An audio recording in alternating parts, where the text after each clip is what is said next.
क्यों, क्या हो गया?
चले,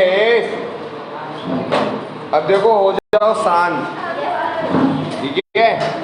क्योंकि आज के क्लास के लिए जो तुम लोगों का समय है वो मुझे लगता है बहुत ही इम्पोर्टेंट है, ठीक है? आज के बाद जितनी भी क्लासेस हमारी लगी हैं, इन क्लासेस को आप कल रिमेंबर करोगे, कल याद करोगे, है ना? और कल के क्वेश्चन पेपर को देखोगे और यही कहोगे कि सर जी आ जाए यहाँ पर एक बार फिर से समझा दें। इसलिए कल मुझको ना आना पड़े और आप लोग यहाँ पर जितना भी है सब कुछ अपना यहाँ पर क्लियर कर लें।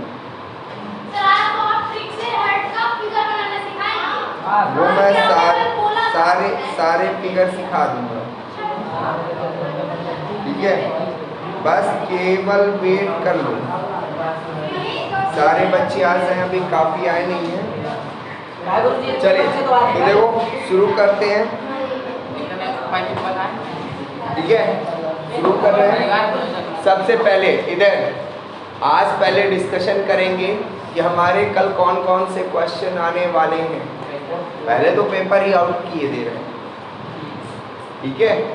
पहला, सबसे पहले तो आपको पता होना चाहिए किसके बारे में? तो सबसे पहले आपको पता होना चाहिए सेक्स डिटरमिनेशन, ठीक है? तो सबसे पहले आपको सेक्स डिटरमिनेशन के बारे में पता होना चाहिए। और ये ध्यान रखना, चाहे ये यूपी हो या सीबीएसई, ठीक है? जितने भी क्वेश्चन बताएंगे सारे क्वेश्चन आपके यूपी और सीबीएसई में दोनों में कॉमन है। बिकॉज यूपी और सीबीएसई हम लोग कहते हैं यूपी और सीबीएसई, ठीक है? आप लोग मानते हो कि हम यूपी से कर रहे हैं और आप वो लोग सीबीएसई से, बल्कि आप दोनों ही पढ़ाई कर रहे हो, क्योंकि आपकी बुक ही चल रही है कौन सी? सीबीएसई बोर्ड, एनसीईआरटी चल रही है ना? तो जितने भी क्वेश्चन बताएंगे वो दोनों के लिए कॉमन है, ठीक है? तो सबसे पहले आपको पता होना चाहिए किसके बारे में? सेक्स डिटरमिनेशन के बारे में। किसके बारे में? Sex determination. आता है सबको, आता है, कोई मैटर नहीं करता। एक बार सरसरी दृष्टि में देख लेना है सेक्स डिटरमिनेशन है क्या। तो स्टार्टिंग आप करोगे सेक्स डिटरमिनेशन में क्या कि हर जीवों में, ध्यान रखिएगा जीवों का मतलब है जीव जंतु, ठीक है? जितने भी पेड़ पौधे हैं, जीव जंतु जितने भी हैं, सब, हम सब की बात कर रहे हैं। सभी जीवों में गुणसूत्रों की संख्या, अब जॉन आ रहा है जॉन जा रहा है उस पर ध्यान नहीं दो, क्योंकि मेरी चाय है आ गई है और विशेष कुछ नहीं आया है, ठीक है? अभी सोकर उठे थे तो नींद भगाने के लिए। तो इधर ध्यान रखिएगा, इधर सभी जीवों में, किसमें? सभी जीवों में गुणसूत्रों की संख्या अलग अलग होती है। ये विशेष तौर पर लिखना है। क्या शुरुआत यहीं से करना है? लिंग निर्धारण तो क्या कहेंगे आप कि सभी जीवों में गुणसूत्रों की संख्या अलग अलग होती है। हमको बताना नहीं है, क्योंकि पूछा है एग्जामिनर ने कि मनुष्यों में लिंग गुणसूत्र सेक्स डिटरमिनेशन या लिंग निर्धारण बताइए, ठीक है? तो हमको केवल ये बताना है कि मनुष्यों में गुणसूत्रों, जीवों में गुणसूत्रों की संख्या अलग अलग होती है, जिसमें मनुष्यों में गुणसूत्रों की संख्या कितनी होती है? गुणसूत्रों की संख्या 46 होती है। कितनी होती है? 46 होती है, ध्यान रखिएगा। ठीक है, 46 होती है, चाहे वो मेल हो या फीमेल हो। ठीक है, मेल और फीमेल कोई भी हो, गुणसूत्रों की संख्या कितनी होगी? 46 होगी। और ये जो गुणसूत्र होते हैं, ये गुणसूत्र तुम्हारे कितने प्रकार के होते हैं? तो गुणसूत्र तुम्हारे होते हैं 2 प्रकार के। कौन कौन से गुणसूत्र होते हैं तुम्हारे? 2 प्रकार के। कौन कौन सा? एक्स और वाई। ठीक है, कौन कौन सा? X y. ठीक है, एक्स गुणसूत्र किसे कहते हैं? तो सबसे पहले बताना, या सबसे पहले बता देना क्या? ऑटोसोम, और दूसरा सेक्स क्रोमोसोम। ठीक है, अब बताएंगे, हेडिंग डालेंगे हम ऑटोसोम। ऑटोसोम किसे कहते हैं? तो ध्यान रखिएगा, ऑटोसोम वो गुणसूत्र होते हैं जिनमें मेल और फीमेल किसी में भी हो। ठीक है, दोनों में जो ऑटोसोम होते हैं वो सेम होते हैं, उनमें किसी भी प्रकार का परिवर्तन नहीं होता है। ऑटोसोम का काम होता है अनुवांशिक लक्षणों को लेकर जाना। अनुवांशिक लक्षण किसको कहते हैं? ध्यान रखिएगा, जिसको भी ना भी पता हो, ऐसे कई बच्चे हों जो यहाँ पर पहली बार भी बैठे हैं। अनुवांशिक लक्षण, जैसे हमारा बेटा है तो उसके अंदर मेरे और मेरी घरवाली दोनों के लक्षण हैं, केवल उनके भर नहीं है, यहाँ से मेरे जितने भी पूर्वज हैं उनके भी लक्षण उसमें हैं, क्योंकि पूर्वज मर जाते हैं लेकिन उनके लक्षण नहीं मरते, जो आज भी मेरे अंदर हैं, मुझसे मेरे बच्चों में गए। ठीक है, और वो लक्षण तब प्रकट होंगे जब वो लक्षण प्रभावी होंगे। ठीक है, तो ध्यान रखिएगा, कभी कभी ऐसा होता है कि माँ बाप सामने होते हैं, बच्चा बहुत गोरा हो जाता है ना। ऐसा क्यों हो जाता है? ऐसा क्यों हो जाता है? क्योंकि कभी ना कभी हमारे पूर्वज गोरे रहे होंगे, उनका लक्षण आज हमारे अंदर था तो हमारा प्रभावी हो गया, तो बच्चा हमारा गोरा हो गया। लेकिन बच्चे पेरेंट्स क्या बोलते हैं? या बताइए भाई, लड़का किहका है, किहका लड़का है, या माँ काला तय कारी या गोर कैसे है? तो भैया वहाँ जेनेटिक पढ़ाना पड़ेगा हमको वहाँ जेनेटिक पढ़ाना पड़ेगा कि बच्चा आपका ही है। अपने पूर्वज को बताओ, क्या दादा दादी या क्या नाना नानी, उनके दादा दादी की, उनके दादा दादी की, यार कहाँ पहुँचेंगे हम? कभी ना कभी तुम्हारे पीढ़ी में कोई ना कोई गोरा रहा होगा कि क्यों ना कि खदान से निकले रहे है कि नहीं है? तो इस चीज को ध्यान रखिएगा, हमारे पूर्वज चले गए हैं लेकिन लक्षण हमारे अंदर है। तो ऑटोसोम का काम होता है अनुवांशिक लक्षणों को लेकर जाना। अनुवांशिक लक्षण कौन से? जैसे लंबापन, गोरापन, सांवलापन, बौनापन, काली आंखें, नीली आंखें, घुंघराले बाल।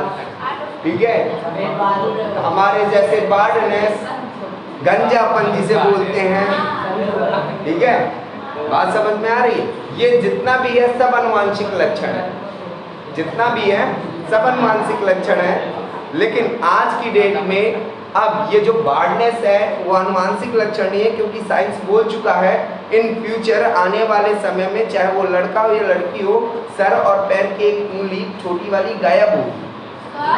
जी हाँ, इसीलिए अब चाहे लड़की हो या लड़के, आप देख लीजिए बाल झड़ रहे हैं, है ना? क्यों? क्योंकि अब एक नई जाति उत्पन्न होने वाली है। ठीक है, टकलियों की जाति। चलिए, तो ऑटोसोम का काम पता चल गया। चलो आ जाओ सेक्स क्रोमोसोम। अब सेक्स क्रोमोसोम कितने प्रकार के होते हैं मनीष? बेटा ना पढ़ना हो तो आप क्लास छोड़कर जा सकते हो, क्योंकि आज लास्ट क्लास है, बकवास नहीं। केवल आज मेरी आवाज आनी चाहिए। ठीक है, क्योंकि आज मेरा एनर्जी बूस्टर पहले से रखा है, चाय। ठीक है, सेक्स हो जाने दो, ठंडी हो जाने दो, उससे कोई दिक्कत नहीं है, क्योंकि तुम आदत जानते हो कि पढ़ाते समय भूल जाते हैं, बाद में एक बार में डकार जाते हैं। सेक्स क्रोमोसोम, अब ध्यान से सुनिएगा, ऑटोसोम का काम पता चल गया। ध्यान रखिएगा, ये जो क्वेश्चन है, ये क्वेश्चन VIP में लिख लीजिएगा। ये क्वेश्चन VIP है, वेरी इंपॉर्टेंट पॉइंट। ठीक है, ध्यान रखिएगा। मीन्स जो M इम्पॉर्टेंट लगाते थे वो बहुत पुराना हो गया, हमारा इम्पॉर्टेंट है क्या? VIP question. ठीक है, तो ये बहुत VIP क्वेश्चन है, इसलिए इसको ध्यान रखिएगा, पक्का आएगा जरूर। ना भी आएगा तो इनसे क्वेश्चन आएंगे, लेकिन आएंगे जरूर।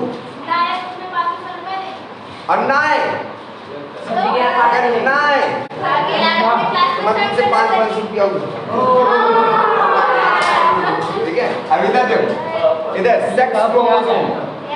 सेक्स क्रोमोसोम की अगर हम बात करें तो सेक्स क्रोमोसोम हिंदी में इसको बोलते हैं लिंग गुणसूत्र। क्या बोलते हैं?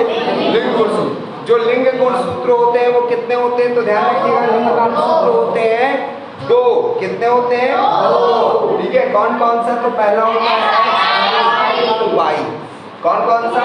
तो यहाँ पर लिख रहे हैं। ठीक है। कौन सा? Sex chromosome. तो ध्यान रखिएगा ये होते हैं 2, पहला एक्स और दूसरा वाई। अब बात करते हैं एक्स गुणसूत्र क्या है। एक्स सेक्स क्रोमोसोम क्या है? एक्स लिंग गुणसूत्र क्या है? तो ध्यान रखिएगा, एक्स लिंग गुणसूत्र वो गुणसूत्र होता है जो मेल और फीमेल दोनों में पाया जाता है। ध्यान रखिएगा, एक्स लिंग गुणसूत्र वो गुणसूत्र होता है जो मेल और फीमेल दोनों में होता है। जैसे आप लोग जानते हैं कि फीमेल में, ये भी आप बताओगे, एक्स लिंग गुणसूत्र वो गुणसूत्र होता है जो मेल और फीमेल दोनों में पाया जाता है। जो फीमेल होती है वो होमोजाइगस होती है। हम होमोजाइगस बता चुके हैं क्लास में, बता चुके हैं। समयुग्मी, समयुग्मी का मतलब सम्मिश्र होता है समान, और युग्मी का मतलब होता है युग्म या जोड़ा। सम्मिश्र, ध्यान रखिएगा, टॉपिक नहीं आ रहा छोड़ो नहीं, उसका संधि विच्छेद करो और उसका अर्थ निकाल कर लिख दो। बस इतना करके बायोलॉजी में चले आओ, वहां पूरे नंबर मिल जाएंगे। ठीक। उसने क्वेश्चन लिखा समयुग्मी किसे कहते हैं? तो सम्मिश्र होता है समान और युग्म होता है जोड़ा। ठीक है। ऐसे युग्म जो समान होते हैं उन्हें हम समयुग्मी कहते हैं। बस एग्जांपल लिख दो, क्या? X x capital T small t 2 number खड़ाक से मिल जाए। तो अरे तो वह है, कहे बोल देते हैं नहीं है। ठीक है। तो ध्यान रखिएगा, सेक्स क्रोमोसोम क्या है? एक्स सेक्स क्रोमोसोम क्या है या एक्स लिंग गुणसूत्र क्या है? तो ये गुणसूत्र मेल और फीमेल, स्त्री और पुरुष दोनों में पाया जाता है। स्त्री सेक्स होमोजाइगस होती है, उनमें जो सेक्स क्रोमोसोम होता है वो एक्स प्रकार का होता है। मींस फीमेल में क्या पाया जाता है? तो फीमेल में पाया जाता है तुम्हारा क्या? एक्स और एक्स दोनों एक जैसे है ना, तो ये है सम, है ना, एक जैसे, तो इसको कहेंगे सम। और युग्म किस होता है? जोड़ा। तो ये जोड़ा कैसा है? एक जैसा है, इसलिए इसको सम युग्मी कहेंगे। क्लियर? इसके बाद अब आते हैं हम किसमें? हाँ, समयुग्मी होता है। नहीं, अभी नहीं, अभी लड़कों में तो बताया नहीं। इसके बाद अगर हम बात करें मेल की, तो ध्यान रखिएगा, ये जो एक्स गुणसूत्र होता है वो फीमेल और मेल दोनों में पाया जाता है। फीमेल समयुग्मी होती है, जबकि जो मेल होता है उसमें केवल एक एक्स गुणसूत्र पाया जाता है। एक एक्स गुणसूत्र होता है, ध्यान रखिएगा, एक एक्स गुणसूत्र होता है, जिसके कारण वो हेटेरोजाइगस होता है। क्यों? क्योंकि इनमें युग्म पेयर क्या होता है? अलग होता है। ठीक है। तो फीमेल जो मेल होता है, कम वक्त मेल हर जगह घुसा होता है, मेल हर जगह घुसा होता है ना, घुसा होता है कि नहीं? अगर फीमेल से पी हटा दो तो क्या बचा? मेल। ठीक है। सी से सी हटा दो तो क्या बचा? ही। हर जगह घुसा होता है, कोई दिक्कत नहीं है। ठीक है। तो अगर मेल की बात करें तो मेल में जो होता है एक्स और वाई प्रकार का होता है। तो क्या है? एक जैसा है? नहीं, अलग अलग है। तो इसका युग्म पेयर कैसा है? समान है? समान है क्या? पीछे बेटा बोलो, लास्ट क्लास है, जी भर के बोलोगे तब कल लिख पाओगे, है ना। अगर केवल सुनते रहोगे, है ना, इस समय, क्योंकि वो क्या कौन सी कथाएं चलती है? बहुत चल रही हैं। केवल अगर कथा सुनोगे तो कथा के जैसे ही समझ में आएगा, है ना। तो क्या ये एक जैसा है? नहीं है ना। तो इसको हम क्या कहेंगे? विषम युग्म। सम और विषम पढ़ा है ना, सम संख्या विषम संख्या, है ना। तो ये क्या सम है? नहीं है ना, विषम है, अलग अलग है, इसलिए इसको हम क्या कहेंगे? विषम युग्मी। अर्थात ऐसे युग्म पेयर जो अलग अलग होते हैं उसको विषम युग्मी कहते हैं, जैसे x y capital T small t, खत्म। यहाँ शॉर्ट भी क्लियर, यहाँ ये भी क्लियर। एक टॉपिक को पकड़ा, खत्म कर दिया। बात समझ में आई? तो ये तो हमने बता दिया केवल क्रोमोसोम के बारे में कि हमारे शरीर के अंदर 2 क्रोमोसोम होते हैं, ठीक है। एक होता है ऑटोसोम जो अनुवांशिक लक्षणों को लेकर जाता है, दूसरा होता है सेक्स क्रोमोसोम जो हमारे लिंग का निर्धारण करता है। और जो सेक्स क्रोमोसोम होते हैं वो 2 प्रकार के होते हैं, पहला एक्स और दूसरा वाई। जो एक्स होता है वो हम में भी पाया जाता है, इनमें भी होता है, लेकिन हम में क्या होता है, विषम युग्मी होता है। इनमें एक एक्स होता है, इनमें 2 एक्स होते हैं, ठीक है। और इसके बाद आता है वाई गुणसूत्र। तो ध्यान रखिएगा, वाई गुणसूत्र वो गुणसूत्र होता है जो केवल मेल में पाया जाता है, फीमेल में नहीं।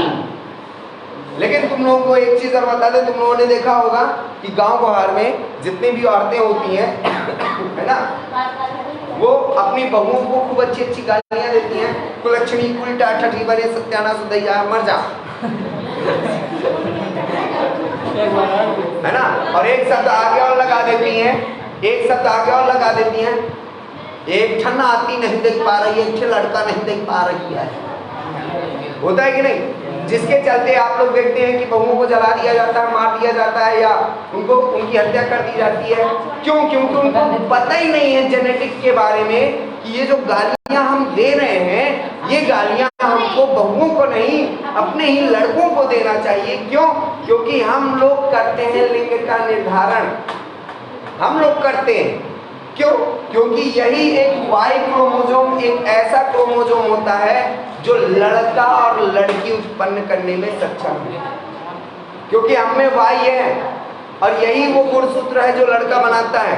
क्योंकि भाई हम सीधी सी बात कहें, हमने कहा कान पकड़ो तो हमने पकड़ लिया, हमने कहा कान पकड़ तो फिर पकड़ लिया। अब तक है कान पकड़ तो कान तो पकड़े, या कहो ना दोनों हाथ से पकड़ ले भैया। अब फिर कहो कान पकड़ ले भाई, पकड़ तो हम कान रहना चाहिए, पकड़े चाहिए पकड़े, पकड़ तो कान ही रहना, है ना। तो चाहे ये वाला एक्स आए, चाहे ये वाला एक्स आए, आ तो एक्स ही रहा है ना फीमेल से, है। अब इसके बाद अगर हमारे से एक्स गया तो उत्पन्न होगी लड़की, हम में से, लड़कों में से। भाई लड़की ने तो अपना काम कर दिया एक्स भेज कर, क्योंकि उसके पास दोनों एक्स ही है कि नहीं, है ना। हमने अगर एक्स भेजा तो उत्पन्न हो रही है लड़कियां लड़कियां लड़कियां। लड़के के चक्कर में पता चला 10 छोड़ लड़कियां पैदा होगी, ठीक। अब पता चला 10 लड़की के बाद पावरफुल हो गया भाई, अब मैं यही हूँ, लो 10 लड़कियों के बाद अब आया तुम्हारा भाई, तो उत्पन्न हुआ लड़का। लेकिन उससे पहले पता चला हमारी घरवाली चली। क्यों? क्योंकि अभी तक लड़कियां ही लड़कियां चल रही हैं। बात समझ में आ रही है? तो एक क्वेश्चन शॉर्ट ये भी बना कि लिंग निर्धारण को या लिंग निर्धारण कौन करता है? मेल। कौन करता है? मेल। Lucky female. गालियां किसको पढ़नी चाहिए? समझ रहे हैं ना? हाँ, ठीक है। तो जब भी अगर ऐसी कोई परिस्थिति आए तो आप लोग जेनेटिक जरूर पढ़ाएं और कायदे में पढ़ें, ठीक है, ताकि आप दूसरों को समझा सकें, ठीक है। इसके बाद चलो ये हो गया। अब आते हैं, पता चल गया इधर ऑटोसोम पता चल गया। ऑटोसोम का काम जल्दी जल्दी बोलना है। ऑटोसोम का काम, ऑटोसोम का काम, और सेक्स गुणसूत्र का काम क्या होता है? लिंग का निर्धारण करना। किसका?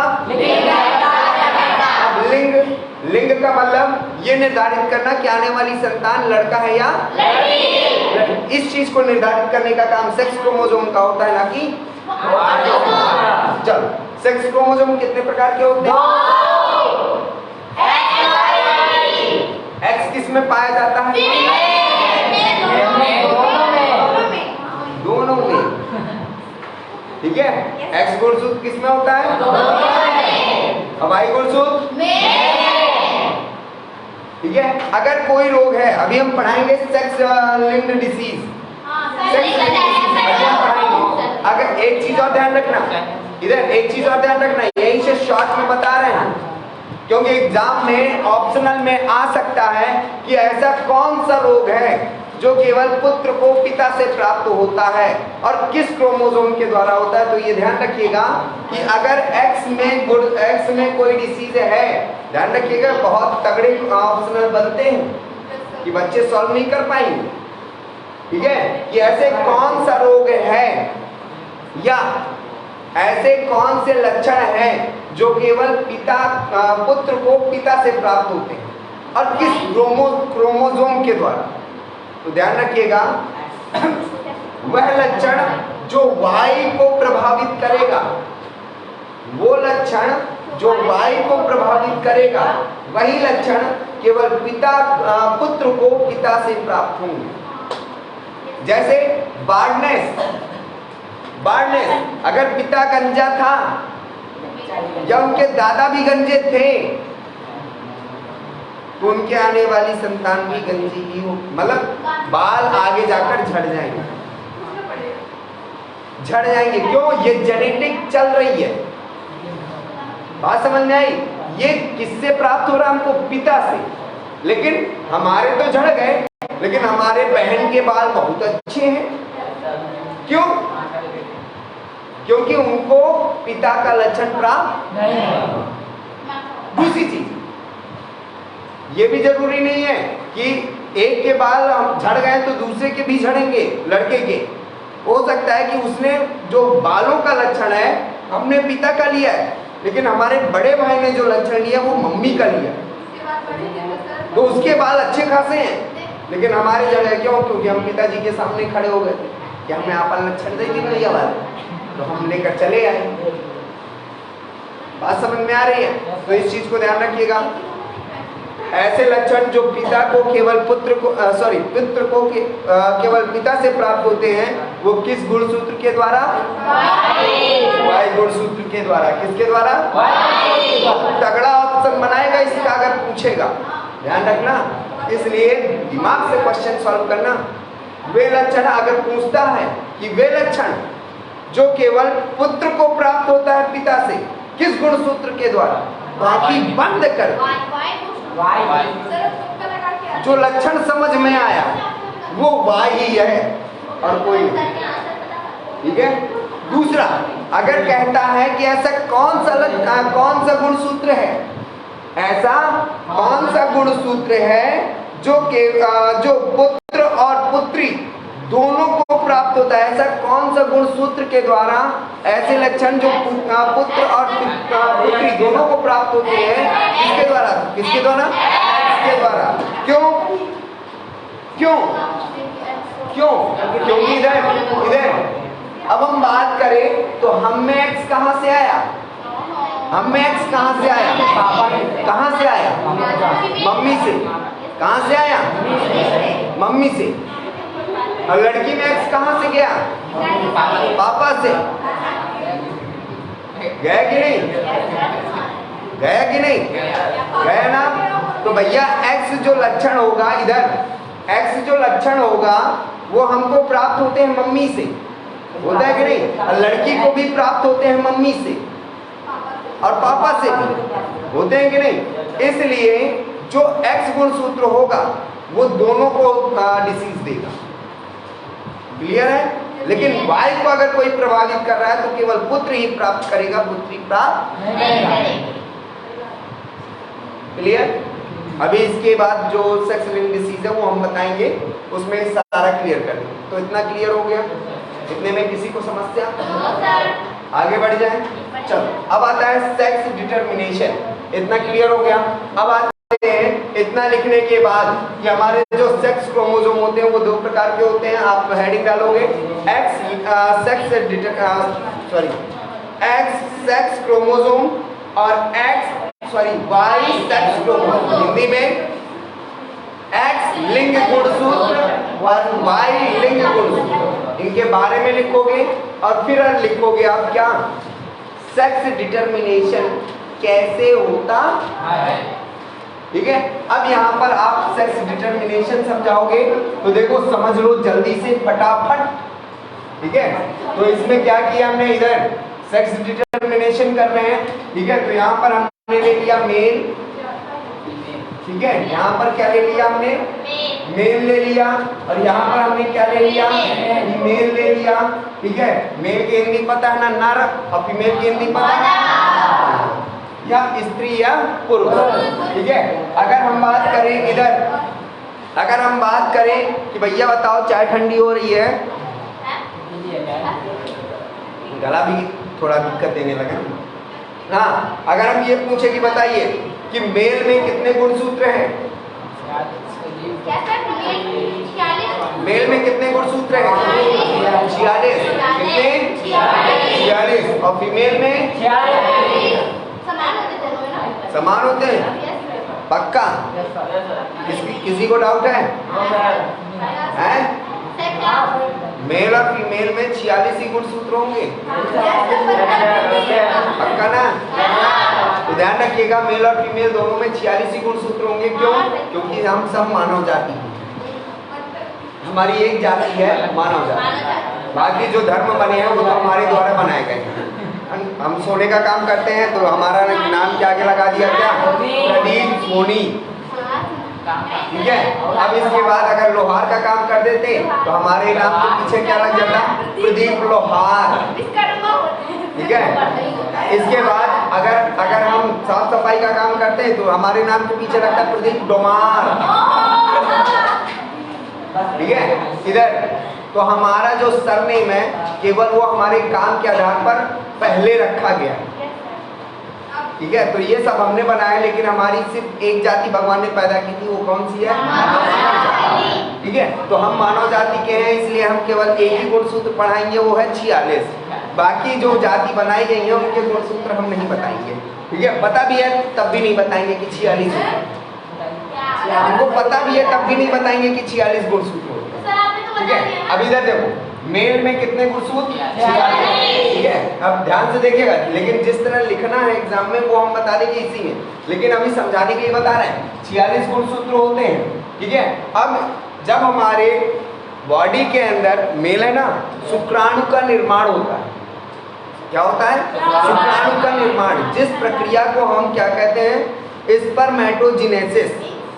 क्या कहते हैं, स्पर्मेटोजेनेसिस। उस समय हमारे जो गुणसूत्र होते हैं उन सूत्र को आधा कर दिया जाता है, जिससे हमारे अंदर क्या होते हैं, गुणसूत्र आधे हो जाते हैं और ये बन जाते हैं 22 प्लस एक्स वाई वाला है ना, ये 22 plus x plus 22 plus y. अब इसको ऐड कर लो भला, 22 23 टोटल, लेकिन नहीं है, फीमेल में आ जाओ, 22 प्लस एक्स प्लस 22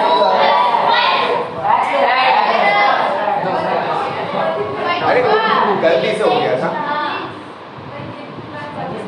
कितने गुणसूत्र हैं, 46 है कि नहीं है, 46 गुणसूत्र। अब देखो, जब सेक्स का डिटर्मिनेशन हो गया हमारा, हमने गैमीट बना लिए, मेल में कौन सा गैमीट बनता है, तो शुक्राणु, और फीमेल में अंडाणु। अंडाणु में 23 गुणसूत्र होंगे और शुक्राणु में 23 गुणसूत्र होंगे।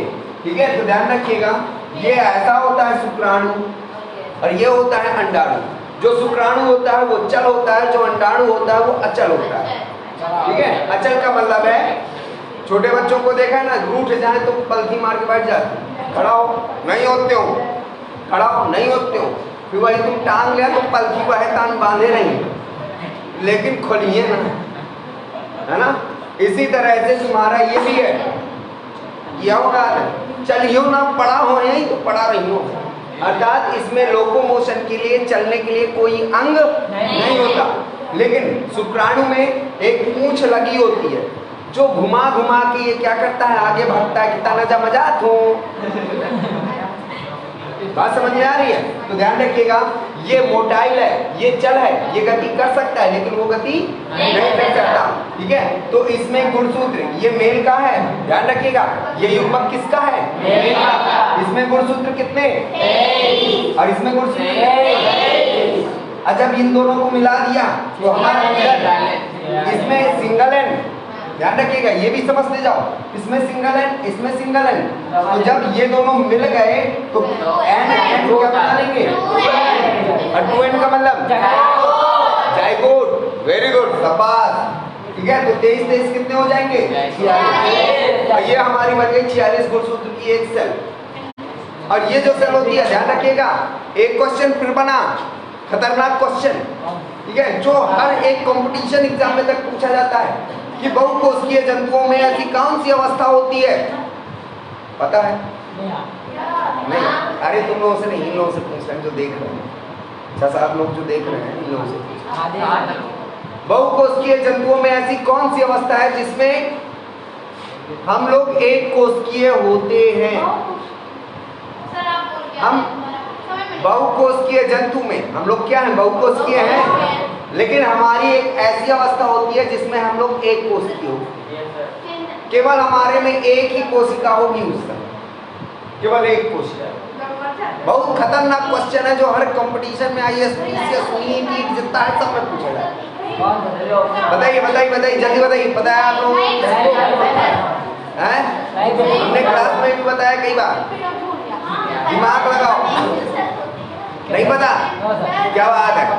एक गांधी जी से एक क्वेश्चन पूछा गया था, जब वो पढ़ते थे तो मास्टर ने सामने बोर्ड में लिख दिया था और उनसे इशारा करके कह रहे थे, देख ले बता दे, देख ले बता दे। तो गांधी जी कहते हैं, भैया हमको नहीं आता।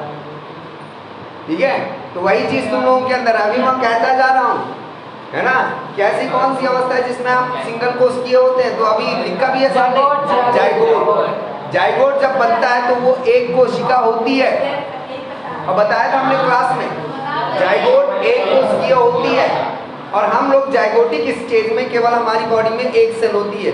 अब बाद में ये विभाजित होकर एम्ब्रियो में, फीटस में, बेबी में कन्वर्ट हो जाता है, बाद में हम लोग बनते हैं बहुकोशिकीय। बात समझ में आई? तो पहला एक और क्वेश्चन बना कि बहुकोशिकीय जंतुओं में ऐसी कौन सी अवस्था है जिसमें हम एक कोशिकीय होते हैं?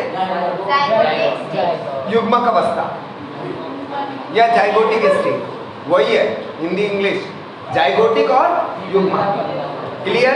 चलो अब देखो, सेक्स का डिटरमिनेशन कर रहे हैं भाई, ध्यान से सुनिएगा।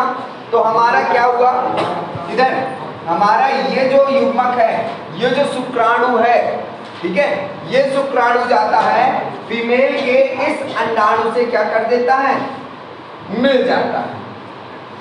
हमारा ये शुक्राणु फीमेल के इस अंडाणु से मिलता है। तो अब इधर 22 कितने हुए, 44 ऑटोसोम, ठीक है, तो 44, एक एक्स इसका और ये क्या है, एक्स, तो कितने एक्स में, 2x। आने वाली संतान क्या होगी, डॉटर। क्या होगी, डॉटर। हुई कि नहीं? उत्पन्न होने वाली संतान क्या पैदा हुई, डॉटर। आ जाओ दूसरा, अब कहते हैं कि फीमेल ने पहुंचाया फिर से, देखो यार, फीमेल चाहे जितनी बार युग्मक बनाए, ठीक है, वो हमेशा बनाएगी वही, क्या, एक्स, है ना, करती है कि नहीं, है ना, लड़कियां जितनी भी होंगी, है ना, सब चूतिया बनाएंगी।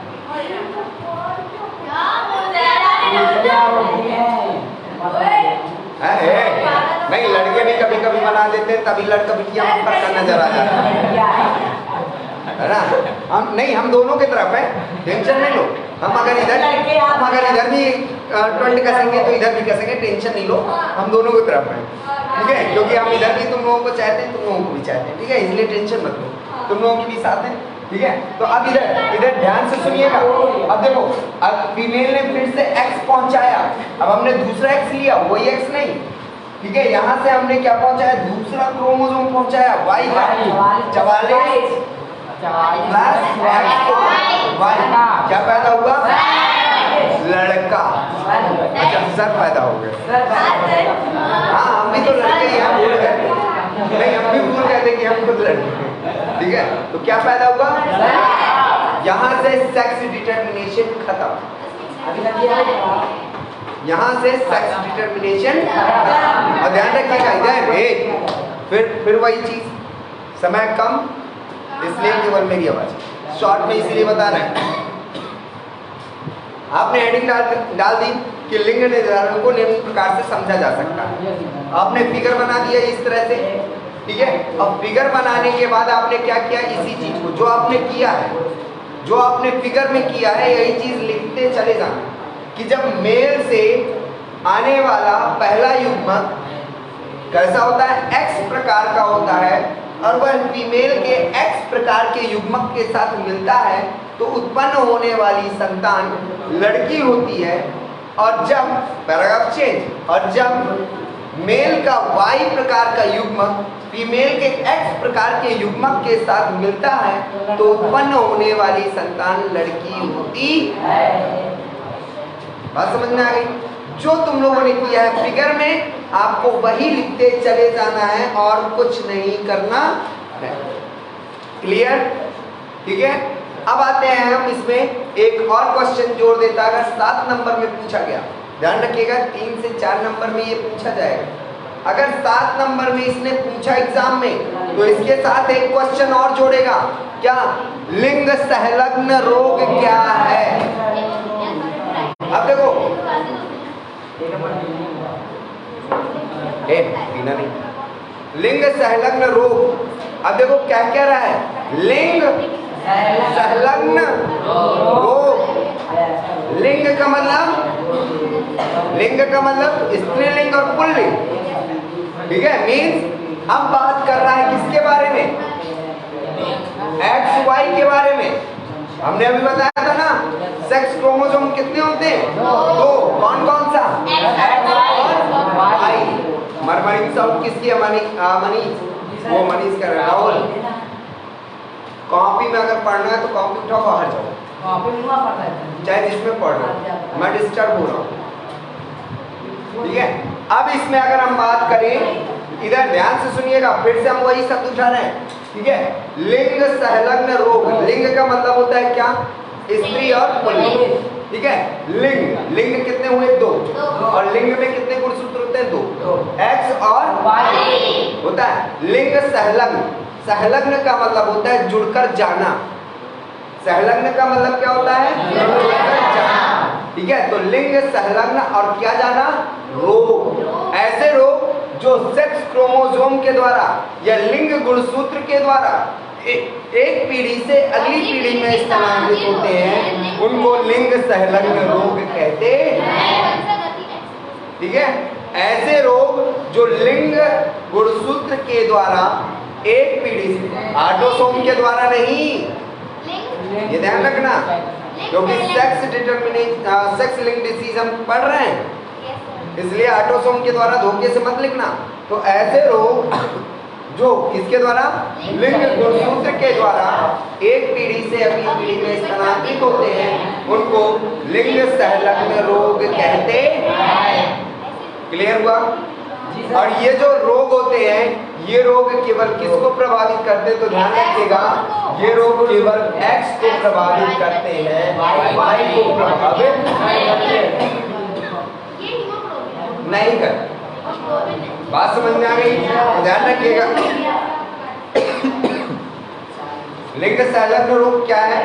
तो ऐसे रोग जो केवल एक्स को प्रभावित करते हैं, वाई को प्रभावित नहीं करते हैं, ऐसे रोगों को लिंग संलग्न रोग कहते हैं, ठीक है। जो केवल एक्स को प्रभावित करते हैं, वाई को प्रभावित नहीं करते। जैसे लाइट खोल दो, बल्ब, ठीक है। जैसे इसमें आपको 2 होते, ढेर सारे रोग हैं, लेकिन आपको वहां पर 2 लिखने हैं। कौन कौन सा? पहला हीमोफीलिया, कलर ब्लाइंडनेस। तो हीमोफीलिया क्या है? तो हीमोफीलिया ऐसा रोग होता है जिसमें मनुष्य के शरीर में ब्लड क्लॉटिंग की प्रोसेस नहीं पाई जाती या रुधिर की जमने की प्रक्रिया नहीं। चोट लगने पर रक्त कंटिन्यू लगातार बहता रहता है।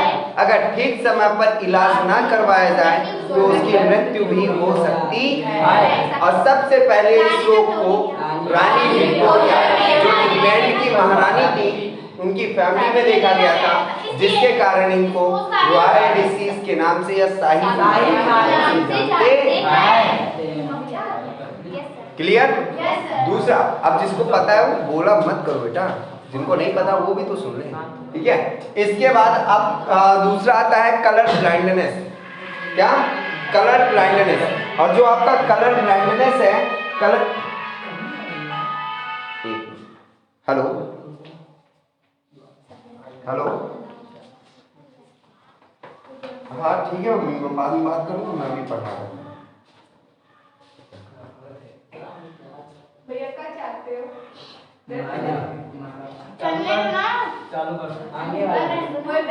अरे इधर तुम उठकर चालू, पीछे वाला चालू कर लो और तुम उठकर आगे आ जाओ, वहाँ वाले ये पीछे वाले चालू कर लो, ठीक है? उसकी भी तबीयत खराब है, कल बेचारी एग्जाम नहीं दे पाएगी, उसके बारे में नहीं हम सोच रहे हैं ना, हमने क्या बताया, हम दोनों टेंशन नहीं। अब बटन ढूंढो जब तक मैं इधर से ठीक है? अब इधर भाई देखिए क्या बताया, हाँ हमको बताना था किसके बारे में, कलर ब्लाइंडनेस के बारे में, ठीक है? कलर ब्लाइंडनेस क्या है? तो देखो ब्लाइंडनेस जानते हो ना, ब्लाइंडनेस अंधापन। अब हम किसके लिए अंधेपन हो जाएंगे? कलर के लिए। किसके लिए? कलर के लिए। और कौन से रंगों के लिए? तो ध्यान रखिएगा, गहरे रंगों के लिए। कैसे रंगों के लिए? गहरे रंग, ठीक है? अधिकतर लाल और हरा। जो कलर ब्लाइंडनेस डिसीज से ग्रसित होते हैं, इसीलिए आप अगर कभी ट्रैफिक हवलदार, डिजाइनर या डॉक्टर, पायलट आप बनोगे, ठीक है? तो आपको एक व्हील के सामने बैठाला जाएगा जिसमें ढेर सारे रंग होंगे, उसको घुमाया जाएगा और डिस्टेंस में बैठाला जाएगा, और घुमाने के बाद आपसे पूछा जाएगा कि जो व्हील आपका रुका हुआ है वो कर्सर किस कलर में है। अगर धोखे से आपने ऑरेंज को रेड बोल दिया, वहीं पर लगी लगाई जवाब आपकी चली जाएगी। क्यों? क्योंकि आप रंगन वहाँ पर क्लियर हो जाएगा कि आप रंजकहीनता से ग्रसित हैं, ठीक है? बात समझ में आई? तो ध्यान रखिएगा, रंजकहीनता वह डिसीज होती है जिसमें व्यक्ति लाल और हरे में फर्क नहीं कर पाता, ठीक है? ऐसे व्यक्तियों को पायलट, डिजाइनर, डॉक्टर, हवलदार, ठीक है, जितने हैं इनकी जॉब नहीं दी जाती है। क्यों? क्योंकि जस्ट सपोज करो कि भाई हम किसी का इलाज कर रहे हैं, हम डॉक्टर हैं, हमको रंजकहीनता है, कोई पेशेंट आया, ठीक है, कि थोड़ा सा उसकी छोटी सी पेट के अंदर फुंसी है, उसको सही करना है, ऑपरेशन करना है। अब हम ऑपरेशन करने गए उस छोटी सी फुंसी का, अब हमने कट तो मार दिया, अब खून निकला जा रहा, हमको यही नहीं पता चल रही है कि आ रही है कि जा रही है?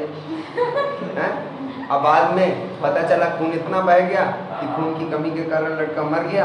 अब हम मुंडी नीचे करके आते हैं और कहते हैं यो लड़का इज नॉट मूव।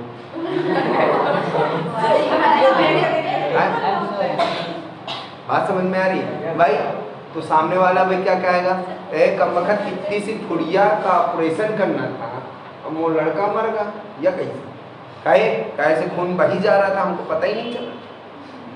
अब पता चला ट्रैफिक हवलदार बना दिए गए, अब हमको रंजकहीनता है, अब ये नहीं समझ में आ रहा है कि लाल जल रही है कि हरा।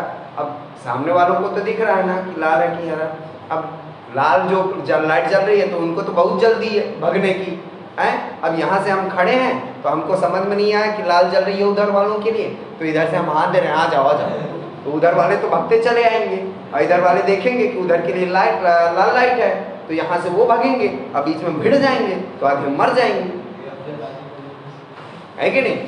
पता चला लाल लाइट जल रही है कि भैया आगे हमारी पटरी टूटी है, हमको नहीं समझ में आया, हम बताते चले गए, पूरी ट्रेन नीचे कुछ घुस गई। हमने कहा डिजाइनर बना दिए गए, हमको कॉम्बिनेशन दिया गहरे रंगों का, अब पता चला जोकरों के कपड़े बनाकर हम खड़े हो गए। क्यों? हमको समझे में नहीं आया कौन सा कलर है। इसलिए इन सारी चीजों की जॉब नहीं दी जाती किसको? रंजकहीनता को। ये तो हमने केवल बता दिया इनके कैरेक्टर के बारे में। अब आते हैं ये डिसीज कैसे हमारे एक पीढ़ी से अगली पीढ़ी में स्थानांतरित होता है। चाहे वो ध्यान रखिएगा, बताएंगे एक और ठोकोगे आप दोनों में। एग्जाम्पल बताएंगे एक, लेकिन आप ठोकोगे दोनों में, चाहे हीमोफीलिया हो चाहे कलर, आप दोनों में ठोक कर चले आए, क्योंकि दोनों के एग्जाम्पल सेम है, ठीक है? इसलिए दोनों में ठोक कर चले आना, ठीक है?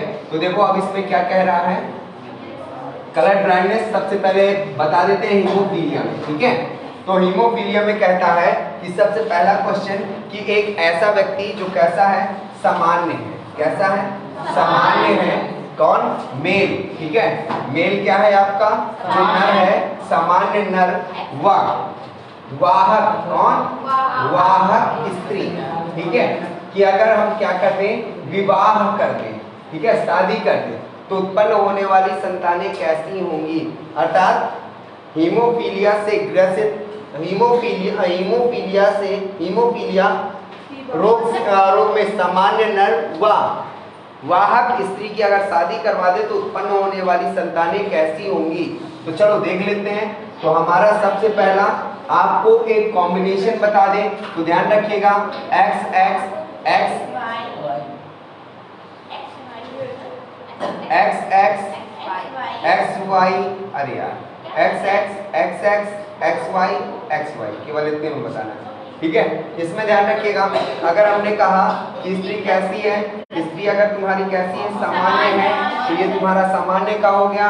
अगर हमने कहा स्त्री तुम्हारी क्या है, स्त्री तुम्हारी वाहक है, तो तुम्हारा कैसा होगा, एक एक्स को सर्किल कर देना है। अगर हमने कहा कि एक और बना दें कि स्त्री हमारी कैसी है, स्त्री अगर हमारी ग्रसित है, क्या है, तो ग्रसित है, अगर स्त्री को हमने ग्रसित कर दिया तो क्या करेंगे, दोनों एक्स को सर्किल कर देना है, ये स्त्री आपकी ग्रसित हो गई, ठीक है। इसके बाद हमने कहा कि पुरुष सामान्य है, तो सामान्य पुरुष का ये होगा, ठीक है।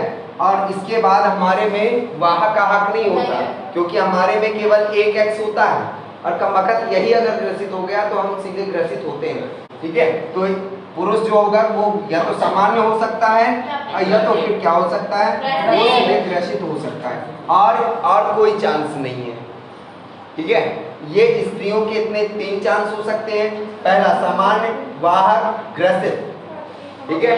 लेकिन पुरुष में या तो सामान्य होगा या तो ग्रसित होगा, और अगर ग्रसित है तो उसका एक्स क्या होगा, इस चीज को ध्यान रखना, ठीक है। अब जैसे हमने बोला कि सामान्य नर और वाहक स्त्री, तो हमने पहले क्या कर दिया, एक्स एक्स और एक्स वाई ले लिया, ठीक है। अब क्या कर रहा है, नर कैसा है, सामान्य है, तो सामान्य नर रखा है कि नहीं रखा है। अब क्या कर रहा है, स्त्री कैसी है, वाहक स्त्री में हम क्या करेंगे, एक एक्स को ग्रसित कर देंगे, कर दिया। अब इसका हम क्रॉस करें तो क्रॉस करना हमने सिखाया था, ये सामान्य एक्स आ गया और ये ग्रसित एक्स आ गया, तो ये सर्किल हो गया, ठीक है। इसके बाद ये सामान्य है, ये सामान्य है, तो ये सामान्य समान हो गए। इसके बाद एक्स या वाई, ये हमारा ग्रसित वाई एक्स आ गया। इसके बाद ये क्या हो गया, सामान्य हो गया, हो गया। तो अब देखो इसमें ये कैसी होगी, लड़की कैसी होगी, ये लड़की कैसी होगी, सामान्य, कैसी होगी, सामान्य। ये लड़का कैसा होगा,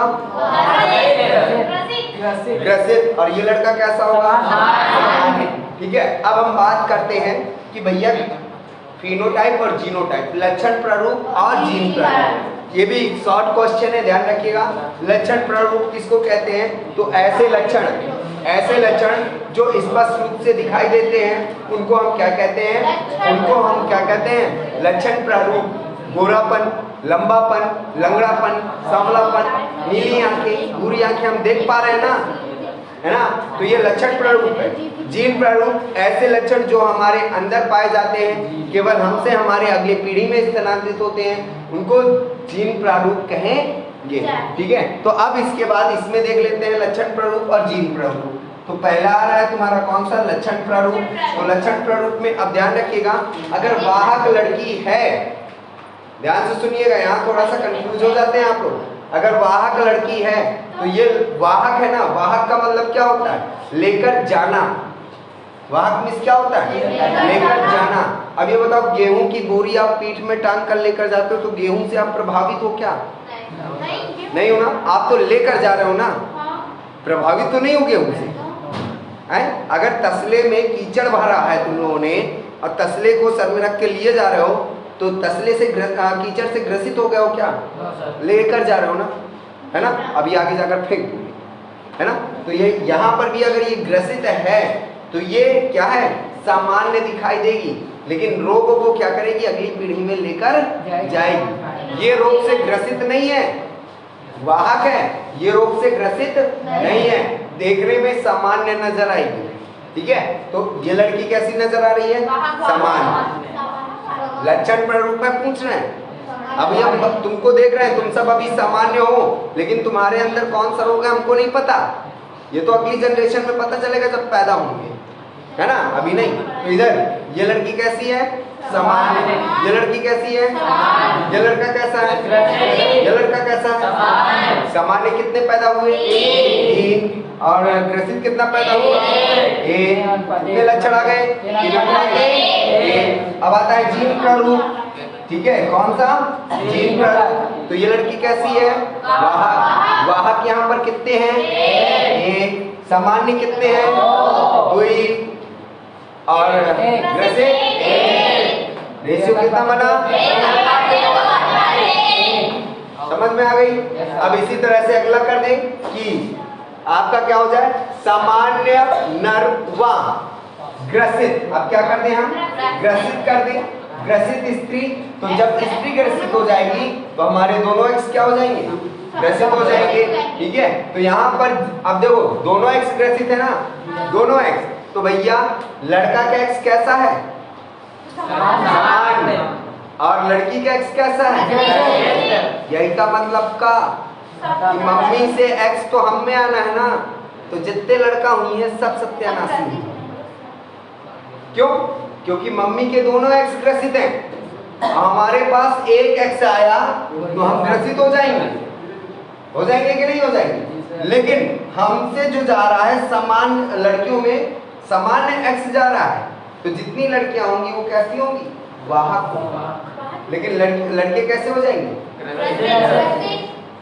क्विक आंसर वाली बात है कर रहा हूं मैं, कि सोचना बस पड़े और आंसर बाहर। ठीक है, देखना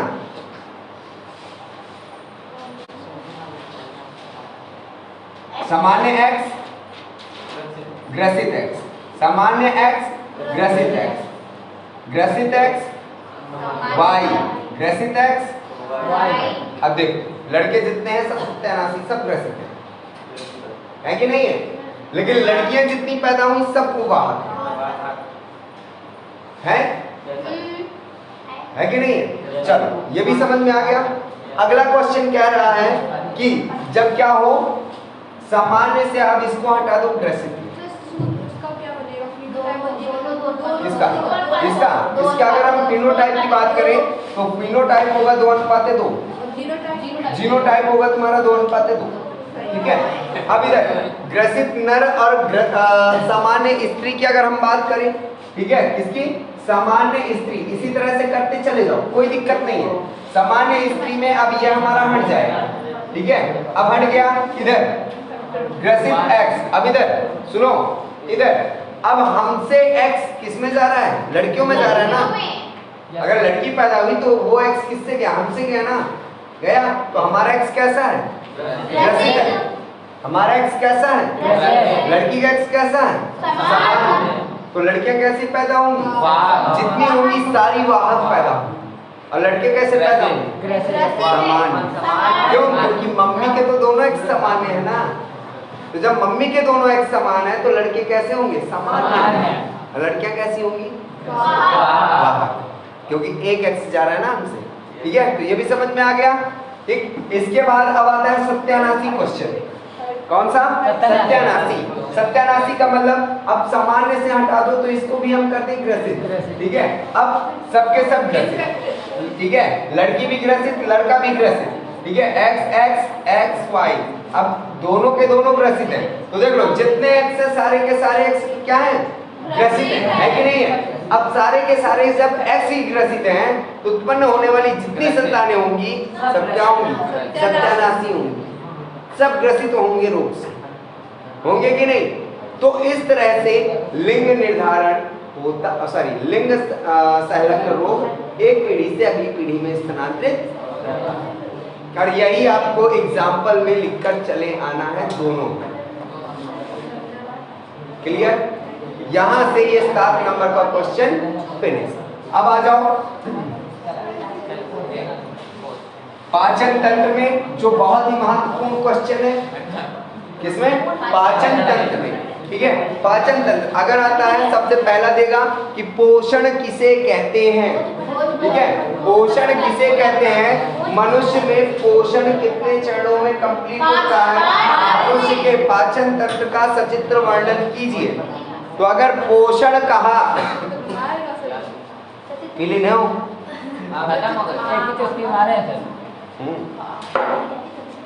इधर, अगर कहा पोषण तो 2 नंबर का क्वेश्चन ध्यान रखिएगा। अगर कहा पोषण केवल क्वेश्चन में बनाया तो वो 2 नंबर का देगा, ठीक है। तो पोषण 2 नंबर का दे रहा है, तो पोषण किसे कहते हैं, तो ध्यान रखिएगा। इधर हम बोल रहे देख, जटिल कार्बनिक पदार्थों से सरल कार्बनिक पदार्थों को प्राप्त करना पोषण कहलाता है। दूसरा, अघुलनशील भोज्य पदार्थों से अघुलनशील भोज्य पदार्थों को घुलनशील भोज्य पदार्थों में परिवर्तित करके उनसे पोषक पदार्थों को प्राप्त करना पोषण कहलाता है। या भोज्य पदार्थों से पोषक पदार्थों को प्राप्त करना पोषण कहलाता है। कोई सी भी लैंग्वेज लिखकर चले आओ, ठीक है।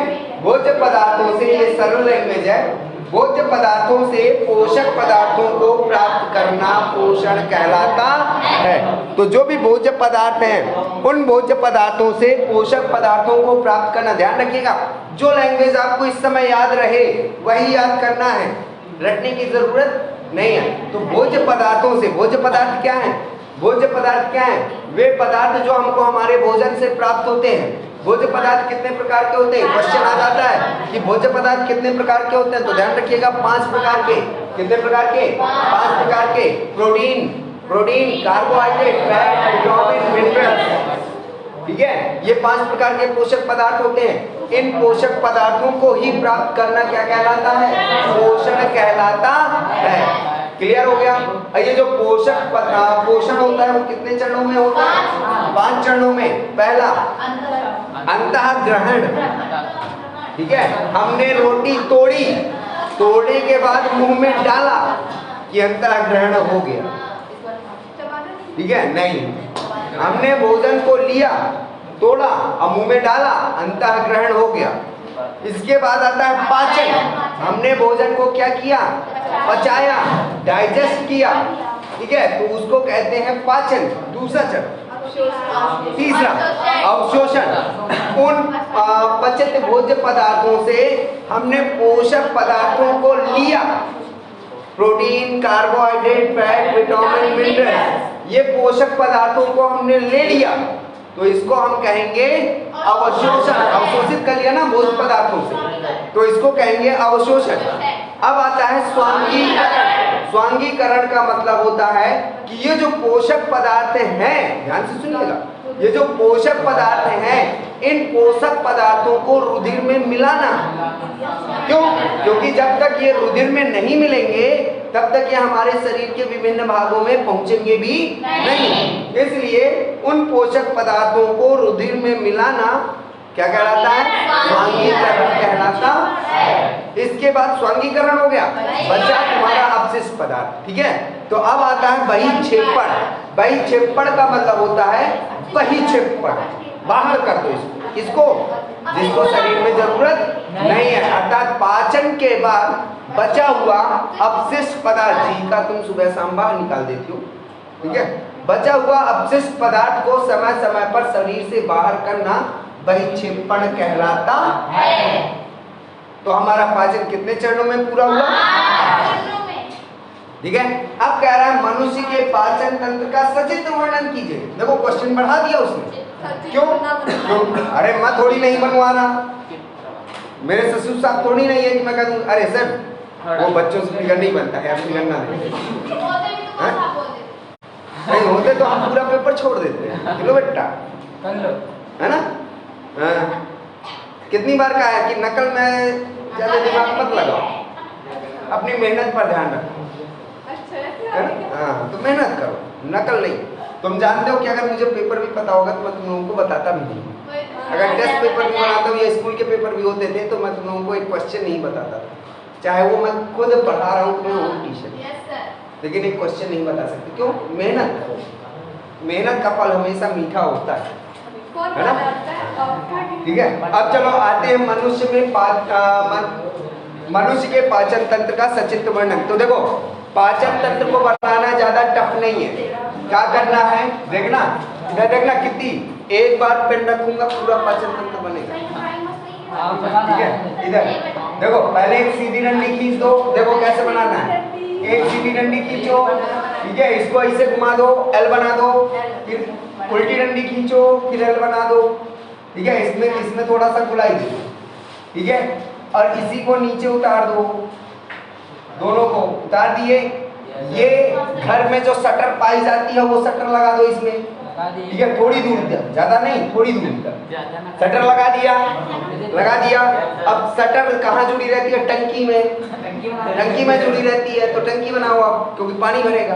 तो यहाँ पर हम क्या बना देंगे, टंकी। लेकिन हमारे घर की टंकी गोल गोल होती है ना, यहाँ पर हम पिचकी बनाएंगे। ठीक है, तो हमने क्या कर दिया, यहाँ पर पिचकी टंकी बना दी, एक ये बना दिया। ठीक है, ये हमने भांटे स्टाइल की टंकी। आम क्या कर, लौकी है, ठीक है, लौकी के आकार की टंकी बना दो। अब इसके ऊपर हम एक छाता लगा दें ताकि हमारा जो पानी है वो गर्म ना हो, ठीक है, जिसको हम क्या कहेंगे, लीवर। इसके बाद इस जो नली है, अब टंकी का हमारा पानी नीचे फ्लो होगा ना, है ना, नीचे से जाएगा ना, तो उसमें हम क्या करेंगे, एक नली फिर लगाएंगे, लगा दिए। अब इसको हम क्या करें, अब यहाँ पर एक बॉर्डर दे दें, ठीक है, बढ़िया नाली बना दें, आड़ी टेढ़ी, कभी नाली सीधी नहीं होती है। ठीक है, ये हमने नाली बना दी, ठीक है, ये देखो, अरे वाह, ये हमने बना दिया इसका लास्ट। ठीक है, अब इसके बाद देखो, अब इधर, अब देखो, अब इसके बाद, अब चाउमीन तो तुम लोग खूब खाते हो, चाउमीन मैगी खाते हो ना। अब कुछ नहीं करना है, अपना मार्कर उठाना है, अब मार्कर उठा के इधर ऐसे जैसे घर में तुम्हारे भाई बहन क्या करते हैं, काप किताब में गोद डालते हैं ना, इसी तरह से गोद डाल, गोद दिया, बस। अब क्या करना है, फिगर कंप्लीट हो गया। अरे मुंह का बनाना है, मुंह बनाना है, तो चलो अब इसको थोड़ा सा सही करना है। ठीक है, चलो तो लो थोड़ा सा और सही कर दिए हम, इसकी थ्री बना दी, ये ठीक, लो हमने तो दी बना, बात समझ में आ गई। अब देखो इधर नहीं बनाओगे तो 3 नंबर वैसे ही जाना है, और बना भी दोगे तो 3 नंबर तुम्हें ना देगा तो 2 नंबर तो देगा ना। अगर आप इधर अगर आपने क्वेश्चन छोड़ा तो 5 जाएंगे, और अगर आपने कुछ भी लिखा तो कम से कम 2 नंबर तो देगा ना, देगा कि नहीं, इसलिए छोड़कर मत आना कुछ।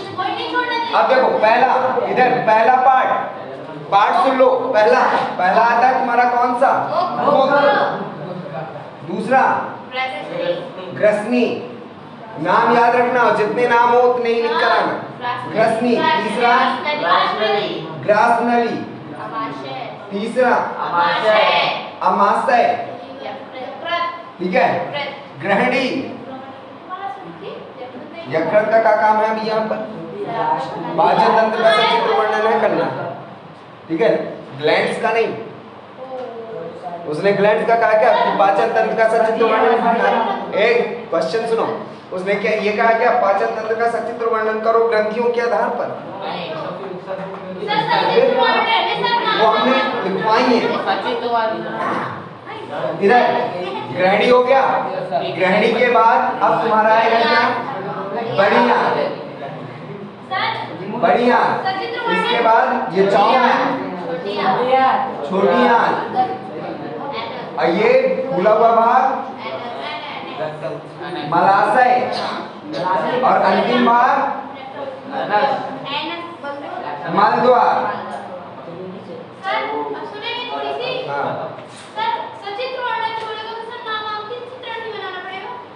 तो बेटा सचित्र वर्णन करेगा तो तुम केवल चित्र बना के बिना नाम के धर दोगी,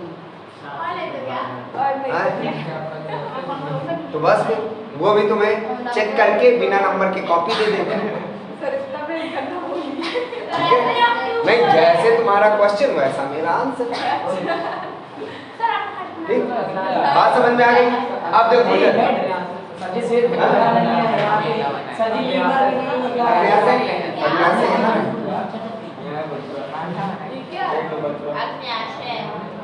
अब इधर चलो, अब देखो पाचन तंत्र सरसरी दृष्टि में देखना है।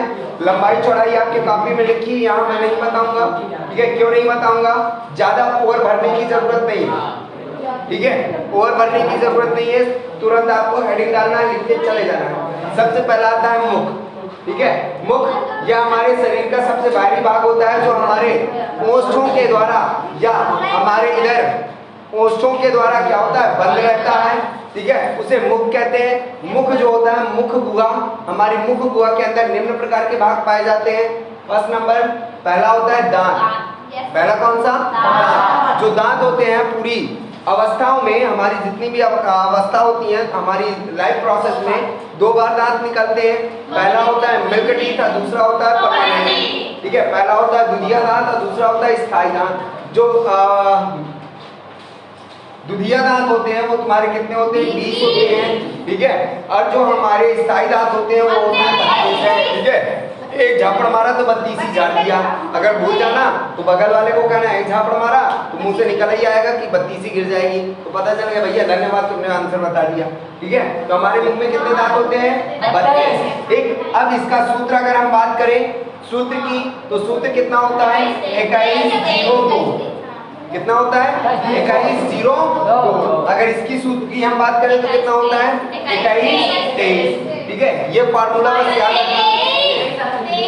अरे 23 ही है। ठीक है, ये फार्मूला बस याद रखना। दंत सूत्र कैसे लिखना है ये हम बता दें। तो हमारे मुख में 4 प्रकार के दांत होते हैं। कितने प्रकार के? 4 प्रकार के। कौन कौन सा? इंसिजर, कैनाइन, प्रीमोलर और मोलर। ठीक है, अब यहाँ पर क्या करना है? 2102 है ना, तो 2102। ठीक, अपॉन लगाकर यही चीज आप लिख दो। अपॉन लगाकर यही चीज आप लिख दो और गुणे कर दो 2 का। अब इसका देखो 2 3 3 और 2 5, तो ऊपर कितने हुए? 5 और नीचे कितने हुए? 5। गुणे कितना हुआ? 5 दूनी 10 और 10 दूनी 20 आ गया। अब आता है किसका? स्थायी दांत का। इसका सूत्र क्या बताया हमने? 2123। ठीक है, इंसिजर, कैनाइन, प्रीमोलर और मोलर। तो इसमें अगर हम देखें 2123, ठीक है, तो इसमें भी वही लिख दो 1, फिर बातें होने लगी। 2123 फिर इसको ऐड करो 2 3 5 8 8 बटे 8 गुणे 2 8 दूनी 12 खत्म। ठीक है, इसके बाद आता है तुम्हारा मुख हो गया। मुख के बाद आती है तुम्हारी कौन सी? जीभ। मुख के अंदर, मुख गुहा के अंदर कौन सा भाग पाया जाता है? जीभ। कौन सी? जीभ। तो जो हमारी जीभ होती है, जो हमारी जीभ होती है, ध्यान रखिएगा, जो जीभ होती है, जीभ का काम होता है स्वाद को चखना। क्यों? क्योंकि हमारे जीभ में टेस्ट बड पाई जाती हैं, स्वाद कलिकाएं पाई जाती हैं, जो हमारे खाने को चखकर स्वाद का अनुभव करवाती है। इसके साथ साथ भोजन का और काम क्या होता है? भोजन को राइट और लेफ्ट लेकर जाना, दांतों के नीचे लेकर जाना, ताकि हमारा भोजन अच्छे से पिस सके। ठीक है, इसके बाद इसका तीसरा काम होता है भोजन को निगलना। ठीक है, भोजन को निगलने में भी हमारी जीभ मदद करती है। इसके बाद आती है, जीभ के बाद आती है लार ग्रंथि। क्या आती है? लार ग्रंथि। जो लार ग्रंथि होती है, हम लोगों के शरीर मुख में जो लार ग्रंथि होती है वो 3 जोड़ी होती है। कितनी जोड़ी? 3 जोड़ी। 3 जोड़ी का मतलब 6 लार ग्रंथि। कौन कौन सी? कर्णमूल, अधोहन और अधोछिद्या। ठीक है, 3 जोड़ी लार ग्रंथियां होती है। और ये जो लार ग्रंथियां होती हैं ये बहिस्रावी ग्रंथि होती हैं। कौन सी? बहिस्रावी ग्रंथि होती हैं, और ये लार का सिक्रीशन करती है, जिसमें 98% तुम्हारा जल और 2% ऑर्गेनिक एंजाइम पाया जाता है। जितनी भी एक क्वेश्चन और ठीक है, ध्यान रखिएगा। अगर वो कहता है कि जितनी भी तुम्हारी बहिस्रावी ग्रंथियां होती हैं वो किसका श्रवण करती हैं? तो एंजाइम का। अगर भूल जाए तो डार्विन को याद कर लेना, एंजाइम है वो। ठीक है। और जितने भी बहिस्रावी ग्रंथियां होंगी उनको नलिकाओं की जरूरत होगी, और जितनी नलिकाएं होंगी वो जितने भी एंजाइम होंगे वो हमारे शरीर में नहीं घुलते, ध्यान रखिएगा, इसीलिए उनके लिए नली लगी होती है।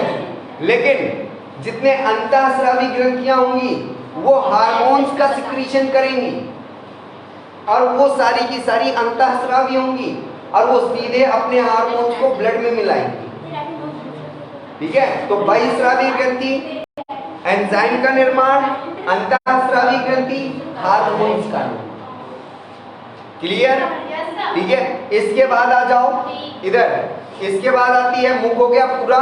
मुख में कितने भाग? जीभ, दांत और लार ग्रंथि। इसके बाद आती है ग्रसनी। जो ग्रसनी होती है वो कीटनुमा संरचना होती है, जो दो भागों में बटी होती है, ठीक है। कहीं से मुंह से पानी पियो, नकुआ से निकल आता है, नकुआ में दवाई डालो तो मुंह में चला आता है, ठीक है। इसीलिए हमने ग्रसनी को दो भागों में बांटा।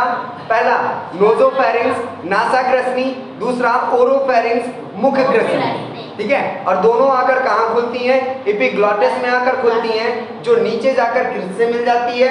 हमारी ग्रसनी से, ग्रास नली से मिल जाती है, ठीक है। कहाँ से मिल जाती है? ग्रास नली से, ठीक है।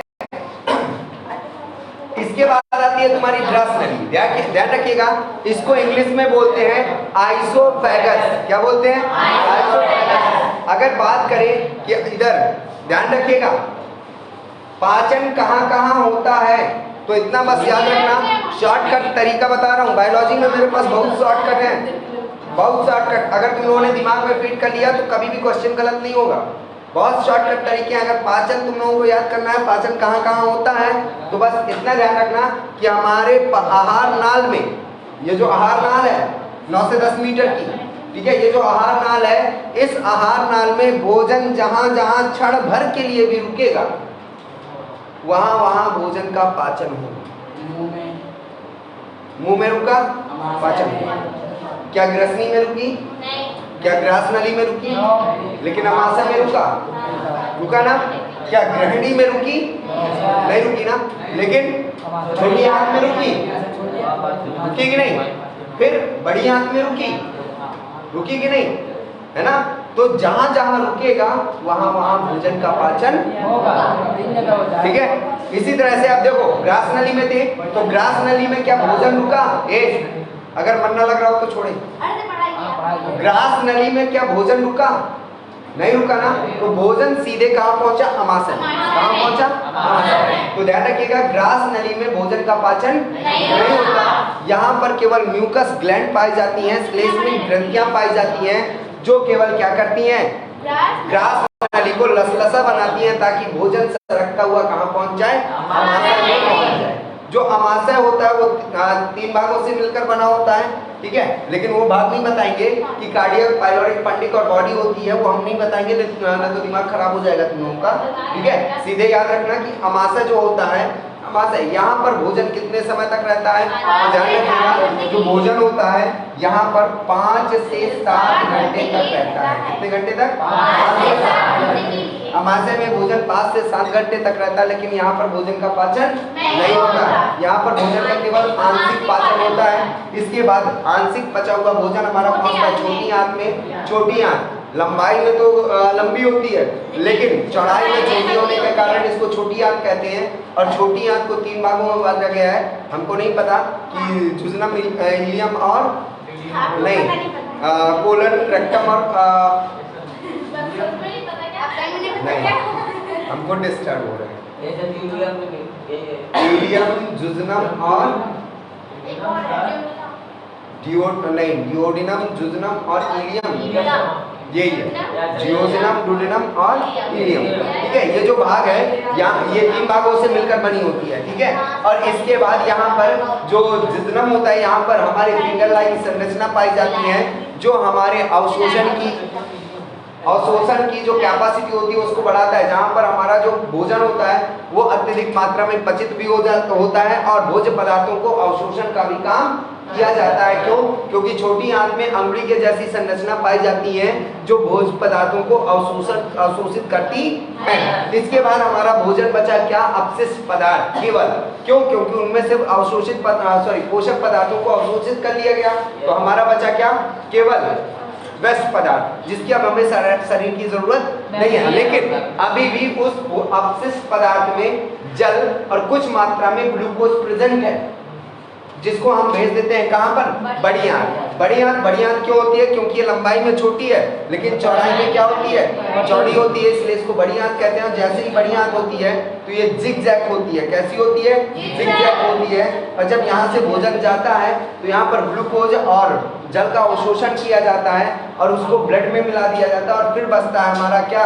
Semi solid material. Semi solid का मतलब है अर्ध ठोस पदार्थ, ना तो पूरी तरह से सॉलिड ना ही पूरी तरह से लिक्विड। अब बाद में इस अर्ध ठोस पदार्थ को मलाशय में एकत्रित कर लिया जाता है और समय समय पर सुबह शाम या कभी कभी दोपहर में भी, ठीक है, सुबह शाम क्या कर दिया जाता है? शरीर से बाहर कर दिया जाता है, पाचन खत्म हो जाता है। हार्ट का फिगर बनाना सिखाएंगे वो ट्रिक में। कल हार्ट बता दिया था हमने, हाँ ठीक है, जेनेटिक बताई दी, ठीक है, रेस्पिरेशन आता ही है, आता है, ठीक। इसके बाद रेस्पिरेशन के बाद और रेस्पिरेशन के बाद और क्या रह गया? पोषण बता दिया हमने, बता दिया ना। उत्सर्जन हमने कल बता ही दिया है, बता दिया ना, है ना। लैमार्क और डार्विन, इसको आपको लर्न करना है, याद कर लीजिएगा, ठीक है। लैमार्क और डार्विन जरूर याद करिएगा, ठीक है। अब देखो, ठीक है, हेलो, ठीक है। अगर हम फिगर की बात करें, अगर हम फिगर की बात करें वो भी किसका? हाइट का। तो सीधी सी बात है, पहले तुम लोग बना दो इसको ऐसे, ठीक है। अगर आपको ये नहीं बनाना अभी तो आप सीधे सीधे एक गुब्बारा बना दो, गुब्बारा बना दिया, ये गुब्बारा बन गया, ठीक है। अब इसके थोड़े से गोलाई वाले हिस्से को इरेज कर दो, ठीक है, और यहाँ से थोड़ा इसको अंदर करके फिर घुमा दो, हो गया। यहाँ से हमने इसको तिरछा डाल दिया, क्यों? क्योंकि ये हम बना रहे हैं बाह्य संरचना। क्या बना रहे हैं? बाह्य संरचना, ठीक है, हाँ।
अब इसे केवल में क्या कर देना, भर देना। रफली इसको तुम लोग इजीली इस तरह बनाकर चले जाओ, केवल, ठीक है। अब अगर बोलता है इंटरनल स्ट्रक्चर, इंटरनल, तो कुछ नहीं करना है, इसी को केवल इरेज भर कर दो, इसको केवल क्या कर देना है? इरेज बस कर देना, इरेज कर दिया, ठीक है, इरेज कर दिया। अब इसको क्या करना है? इसको डबल मेम्ब्रेन में डालना है, ठीक है, ध्यान से देखना आप इसको। ये हमने डबल मेम्ब्रेन में कर दिया, ठीक।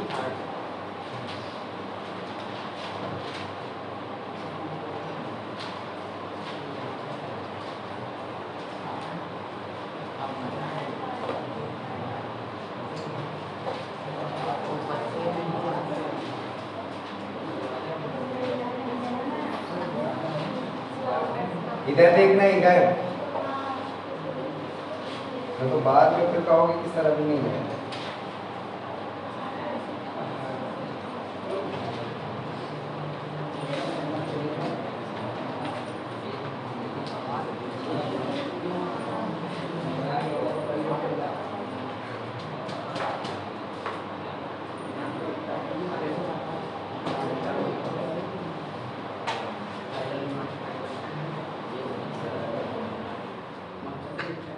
कोई बात नहीं।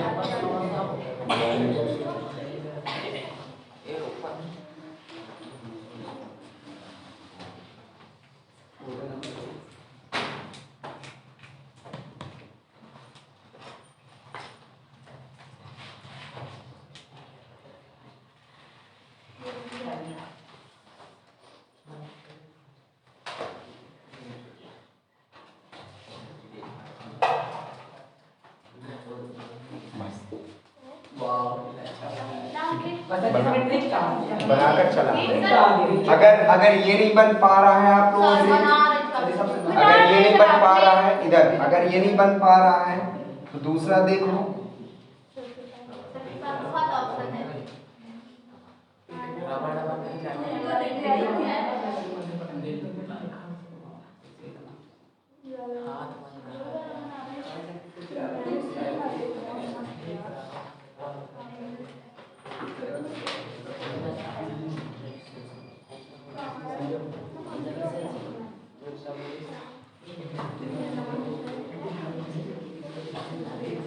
इधर थोड़ा देख लो, नीचे के जो हिस्से को है उसको चौड़ा बस रखना।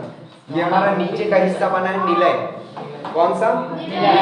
अब ऊपर का हिस्सा बनाना है, इधर ऊपर का हिस्सा बनाना है तो यहाँ से केवल इसको ये जोड़ो, ठीक है? इधर से ये जोड़ दो, यहाँ से ये हमने जोड़ दिया और यहाँ से ये हमने जोड़ दिया, बस। और यहाँ से हमने ये निम्न महाशिरा और उच्च महाशिरा निकालो। यहाँ से तुम निम्न महाशिरा उच्च महाशिरा निकाल दो। यहाँ से तुम्हारी फुस्फुस धमनी और शिरा निकाल दो, ठीक है? यहाँ से भी वही चीज, ठीक? यहाँ एरोटा बनाओ, एरोटा, ठीक है? यहाँ एरोटा बनाना है, ठीक? बस ये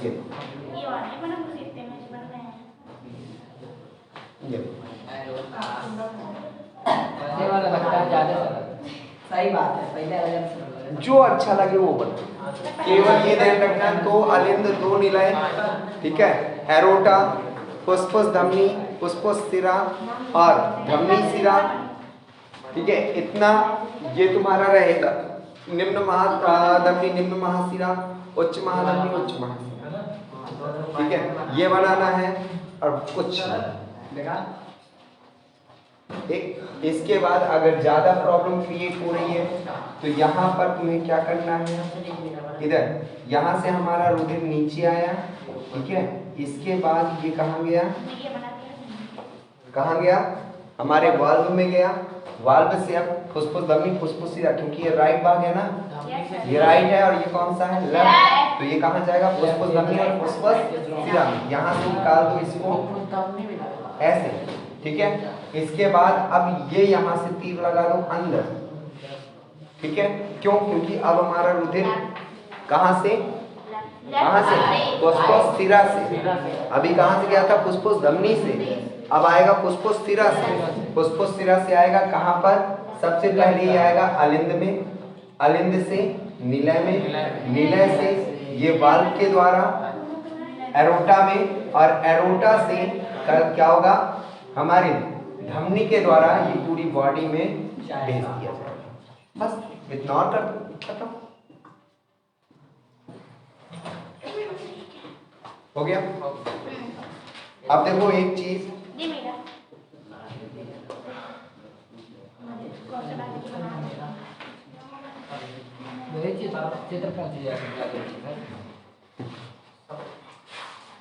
एक चीज और ध्यान रखिएगा, कल का पेपर आप लोगों को पूरा आ रहा है, ये मुझसे अभी लिखित ले लो, पूरा आ रहा है।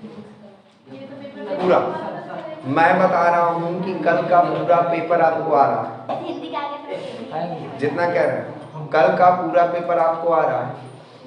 अरे मुझसे लिखित ले लो, ठीक है। अब भी मैं लिख कर दे दूंगा। कल का एक एक क्वेश्चन आप लोगों को आ रहा होगा, ठीक है। एक पहले मेरी बात सुन लो, थोड़ा सा 5 मिनट और। कल का पूरा पेपर आप लोग देखिएगा। पेपर देखते ही आपके चेहरे में 10 पे 10 बजेगा। 10 पे 10 जानते हैं ना? आप दुकानों में चले जाइए, घड़ी टंगी होगी, बंद होगी, लेकिन उसमें 10 पे 10 बजा होगा। क्यों? क्योंकि घड़ियों को हंसता हुआ लगाया जाता है, और जब आप लोग स्माइली बनाते हो, है ना, तो ऐसे ही बनाते हो। क्यों? क्योंकि यहाँ पर भी आपका 10 होता है और यहाँ पर भी आपका 10 ही होता है ना। तो आपके चेहरे पर 10 पे 10 ही बजेगा, ठीक है। क्यों?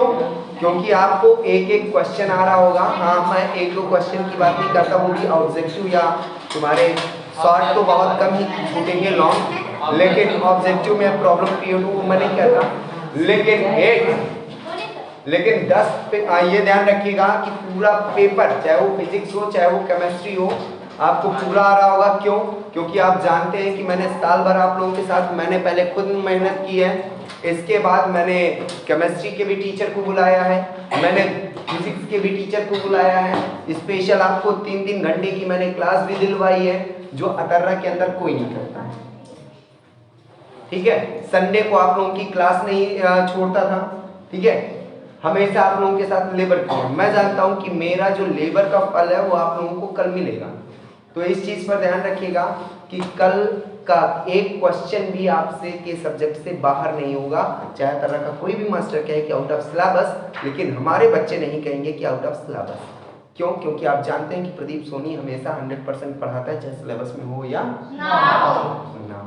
सही बात है ना। क्यों? क्योंकि मैं जानता हूं कि अगर मैंने डाइजेशन पढ़ाया है तो आपके सब्जेक्ट में विटामिन नहीं है। और यह ध्यान रखिएगा, अभी एक क्वेश्चन और आ गया दिमाग में, विटामिन। तो आपका एक ऑप्शनल और बनेगा कि जल में घुलनशील विटामिन कौन सी हैं? जल में। ध्यान रखिएगा, जल में कह रहा है, तो ठीक है। अब गर्मी आ गई ना, तो जल में तुम लोग क्या डालते हो? नींबू डालते हो ना। और नींबू में क्या पाया जाता है? Citric acid. सीधे से साइट्रिक एसिड, ठीक है। और साइट्रिक एसिड का सी, ठीक है। और आपके विटामिन का बी और सी, क्योंकि उसमें 2 ही है। तो जब जल में कहे तो BC, ठीक है। और भाषा में बाकी जितने कीड़ा, ठीक है। कौन सा? कीड़ा।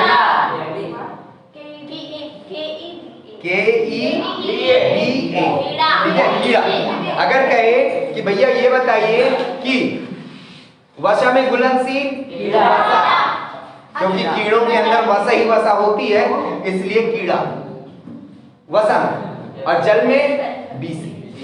तो इससे भी ऑप्शन बनेंगे, ठीक है। तो देखिए आपके पाचन तंत्र में डाइजेशन तो था, NCERT में डाइजेशन था, लेकिन विटामिन्स नहीं थी। लेकिन हमने विटामिन्स भी करवाई हैं एक एक डिसीज के साथ। क्यों?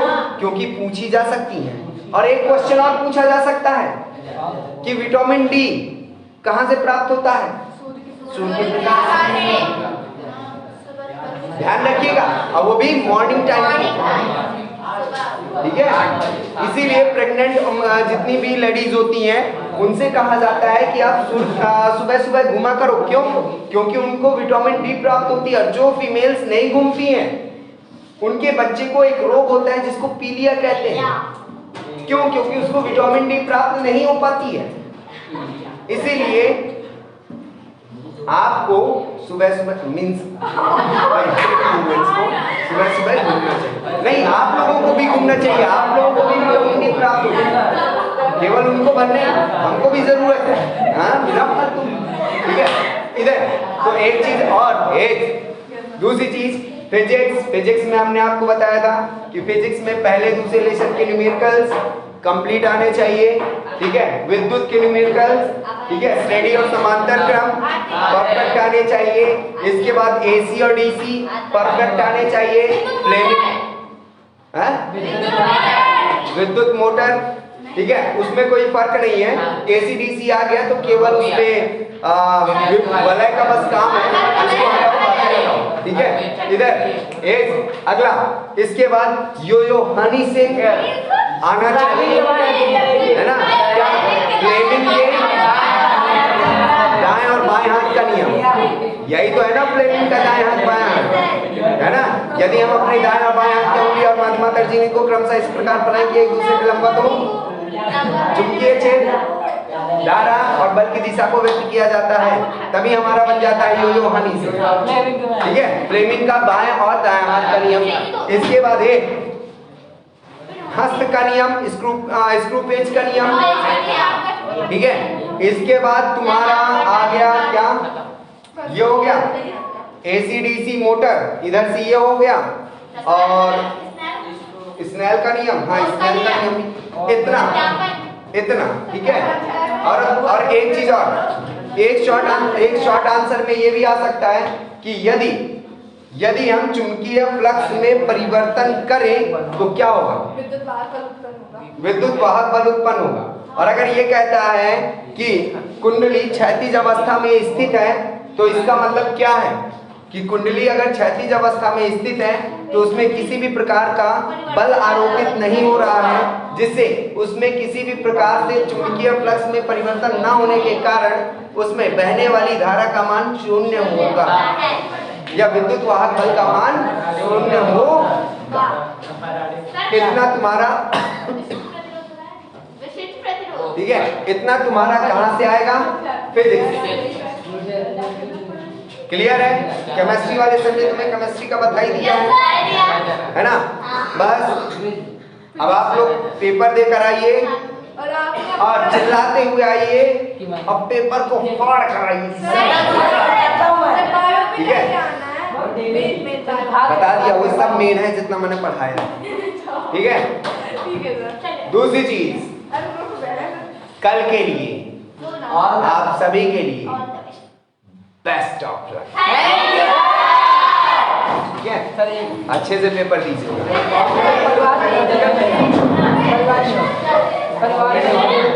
हम तो हमारे